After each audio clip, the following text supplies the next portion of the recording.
Vous arrivez à la problématique suivante sur la délinquance des mineurs, mais pas seulement, et dans notre système aujourd'hui judiciaire, c'est que le laxisme amène nécessairement le meurtre et tue, en fait. Le laxisme tue. Pourquoi ? Parce qu'en fait, le laxisme et l'inaction de l'État pour répondre à des questions de société qui sont des questions, comme vous l'avez très bien justement rappelé, c'est-à-dire d'augmentation de la violence, tant en termes d'intensité, mais aussi en termes de répartition géographique, et bien lorsque l'État ne pratique pas, n'a pas d'action et dans l'inaction, et bien effectivement, il crée de l'impunité. Et l'impunité, ça crée nécessairement de la récidive, puisque effectivement, dès lors que vous n'avez pas la sanction qui vient fermement dès le début, dès le premier acte de banditisme ou de délinquance, et bien vous êtes encouragé à recommencer et à récidiver. Et c'est pour ça aujourd'hui qu'on arrive dans un système, et nous quand on travaille sur les politiques publiques, le système judiciaire français est l'un des pires au monde, c'est parce que même s'il n'a effectivement pas suffisamment de moyens, il faut toujours le souligner, 2 fois moins, l'État français dépense 2 fois moins par rapport à l'État allemand dans son système carcéral, il a aujourd'hui une situation qui est terrible, c'est que il crée de la récidive. Aujourd'hui, on a l'un des taux de criminels récidivistes les plus importants des pays de l'OCDE. Et puis 2, surtout, il n'enferme pas suffisamment. Et donc, on se retrouve avec un paradoxe un peu impressionnant, c'est qu'on a de plus en plus de gens qui sont violents et on a des prisons qui sont surchargées. Donc, que faudrait-il faire ? Il faudrait donc construire plus de places de prison. Il faudrait réformer la justice des mineurs. Et le problème, c'est que c'est une politique très structurelle, comme vous l'avez dit, alors qu'on n'a aujourd'hui pas de majorité politique et qu'on a des décideurs politiques qui sont complètement dans le déni sur un certain nombre de sujets. Reda et Myriam, vous voulez prendre la parole et puis après on va regarder ce qui est violence inouïe et de déchaînement. Quand on dit ces jeunes ne savent pas ce qu'ils font, comme le disait Yohann, quand vous sautez à pieds joints sur le crâne de quelqu'un, vous vous attendez à quoi ? Bien sûr. Non, la vérité, c'est que toutes les personnes aujourd'hui qui, justement, se disent qu'il n'y a qu'un sentiment d'insécurité, cela n'existe pas, sont en partie responsables de la situation. Parce qu'en fait, ils ne permettent pas de mettre la focale là où le sujet est réellement. C'est-à-dire qu'on a une envolée tous les indicateurs d'insécurité, et notamment des plus graves. Et surtout, là, on a pris une période assez récente, c'est-à-dire depuis 2017. Mais si on regarde et qu'on prend un peu plus de perspective, c'est là que les chiffres sont affolants. Quand je prends souvent cet exemple-là, entre 1990 et aujourd'hui, en 1990, il y avait 60 000 personnes qui étaient auteurs ou autrices de violences, coups et blessures. La statistique du ministère de l'Intérieur sur les violences faites aux personnes. Aujourd'hui, tout cumulé, on est à 400 000 à peu près, on arrive à peu près à 400 000 personnes. Donc c'est-à-dire qu'on passe de 60 000 à 400 000.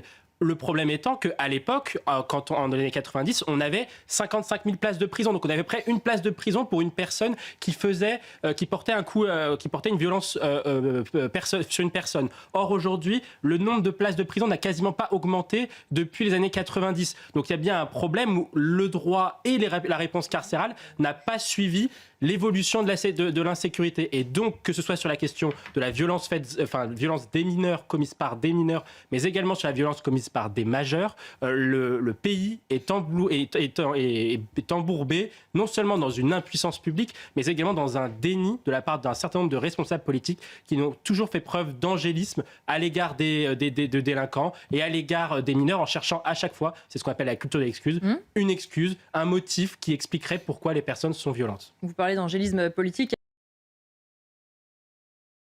On acquiert très vite aussi toutes les bêtises qui sont écrites dans ce livre. Oui, en effet, si on prend un peu de perspective sur ce sujet-là, en fait, que vous mettez à la place des islamistes, quand vous regardez la stratégie que mettent les islamistes en place d'un point de vue mondial, c'est qu'ils considèrent aujourd'hui, et à raison et malheureusement, que l'Europe, et en particulier la France et le Royaume-Uni, sont le ventre mou de la civilisation mondiale. Ce sont les civilisations de plus en plus perméables à l'entrisme islamiste, parce que ce sont celles qui font preuve de la doctrine du pas de conflit, pas de vague, c'est-à-dire l'idée que l'on va être très accommodant, ou que l'on va à chaque fois essayer de pas être dans la répression, dans l'interdiction, etc. Et que donc en fait ils profitent de nos failles pour pouvoir pénétrer nos sociétés, parce que l'islamisme a un projet qui est un projet civilisationnel de conquête de l'Europe occidentale et notamment de la France. Et c'est aujourd'hui un vrai sujet, parce qu'aujourd'hui vous avez des pays, notamment des pays arabo-musulmans, la Jordanie, les Émirats, etc., qui luttent davantage contre l'islamisme que la France, le Royaume-Uni ou même l'Allemagne. C'est complètement paradoxal. Et vous avez raison de le souligner. Pour terminer cette partie, je voudrais qu'on écoute Thomas Le Sueur, le directeur. Alors non, on ne va pas l'écouter tout de suite, mais merci en tout cas, Reda Bellach, de m'avoir accompagné pour cette première heure. Les aléas du direct, me direz-vous. On se retrouve juste après la pause. En revanche, il faut peut-être aller un petit peu plus loin. À un moment donné, si on estime qu'il y a un parti qui est antisémite, qui met en danger nos compatriotes juifs, peut-être qu'il faut aller un peu plus loin que ce qu'on vient d'entendre de la part, d'ailleurs, du président de la République comme du reste du gouvernement. Hein. Oui, en effet. Ensuite, après, la question qui est toujours posée, et la France Insoumise et Jean-Luc Mélenchon le sait très bien, c'est qu'elle flirte avec, c'est pour ça qu'on parle souvent de tropes antisémites, c'est que il y a dans ce qu'ils ont dit jusqu'à présent très peu de propos qui, au regard du droit, et là parce que malheureusement il est très malin. Donc exactement. Donc en fait il faut exprès d'utiliser, notamment ils utilisent beaucoup la question de l'antisionisme pour cacher cela, et donc effectivement échapper à une condamnation juridique et judiciaire, parce que ce serait catastrophique pour l'image de Jean-Luc Mélenchon, qui se dit lui comme républicain, etc. Donc dans son stratégie d'inversion accusatoire à chaque fois et de victimisation, si un jour il écope d'une condamnation judiciaire, alors tout volera en éclats. Donc non, aujourd'hui, c'est que la France Insoumise utilise justement la frontière qui est floue, donc ça doit poser une réflexion sur l'évolution du droit. Faut-il faire évoluer le droit à mesure que la question de l'antisémitisme a aussi changé, et de nature et d'objet. Aujourd'hui, est-ce que la question de l'antisionisme ne doit-elle pas être inclue et intégrée définitivement dans l'antisémitisme, et donc créer un délit d'antisionisme? Je n'y étais pas favorable jusqu'au 7 octobre. En revanche, aujourd'hui... Mais maintenant, on le voit beaucoup plus.